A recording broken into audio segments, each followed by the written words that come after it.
threatened by management. If they don't accept the unfavorable conditions, they will be locked out for another week. In other words, FlySafair wants to frustrate passengers for another week. Residents in Galeshewe and Kimberley are still not convinced that their challenges, particularly access to clean drinking water, will improve. That's despite President Cyril Ramaphosa's visit this week. Water and Sanitation Minister Pemmy Majodina has also visited the Northern Cape Town. That's to assess progress on the rehabilitation of the Riverton Water Treatment Plant.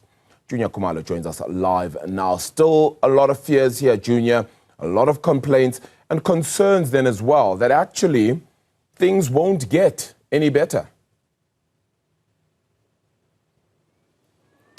Indeed, Arabile, there are quite a lot of concerns that the local community members who are the ones who are experiencing this lack of service delivery were not even given the opportunity to place their side of the story before President Cyril Ramaphosa and his cabinet ministers when they did visit the province. Remember, before, the president and his cabinet used to have an imbizo where they invite community members. The community members would then get an opportunity to put their plight to the president as well as the cabinet. But there was a complaint from some of the political parties saying that the ANC was using such platforms for their own political mileage. So now it is always the president who goes and then he engages with the provincial leadership as well as the mayors. The communities are left out. They are not there to give their side of the story. And then resolutions are made without these important constituents of South Africans who are the ones who are bearing the brunt actually when it comes to this. But when it comes to Kimberly, Arabile, the challenge is that most of the facilities, especially when it comes to water provision, were built in the 1940s and then in the 1970s. When it comes to water treatment plants, there are two water treatment plants, the Riverton old water treatment plant and the new one. The old one was created in 1940, the new one in 1970, and it was only meant to cater for a population of about 40,000. But Kimberley now has grown to about 270,000 individuals that reside in this city alone. So there has been a mushrooming, especially of informal settlements, like the one that we are in right now. This is called Scandal Informal Settlement in Galeshewe.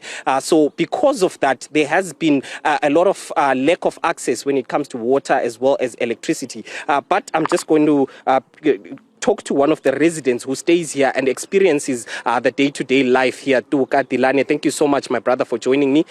Firstly, let's start here. Are you aware as the community that the president was in Kimberley as well as his cabinet this week? No, we wasn't aware that he was here this week. Oh, okay.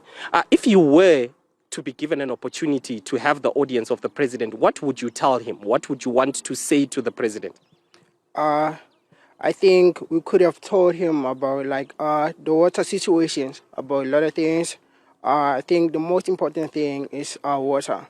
We need water, more taps, because we are only using one tap, which is sometimes the water comes out dirty and it's not good to drink that water. And another challenge besides the water situation, there's also ablution facilities. This is quite a big area, but you guys only have one toilet here.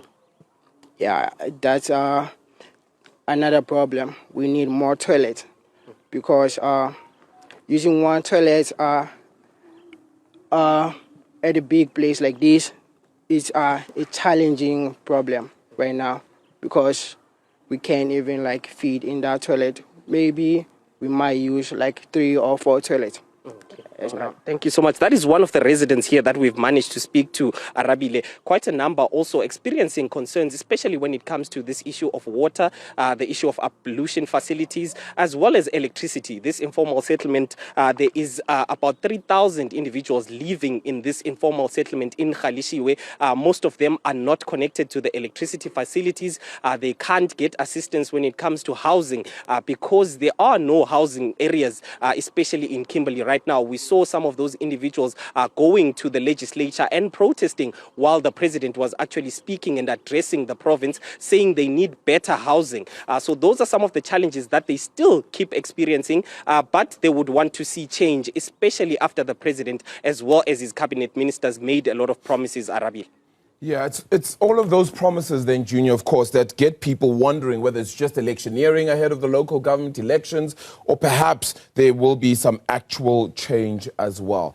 We'll certainly see how things fare out of Galeshewe then in Kimberley there, Junior Khumalo. Thank you so much for covering that one.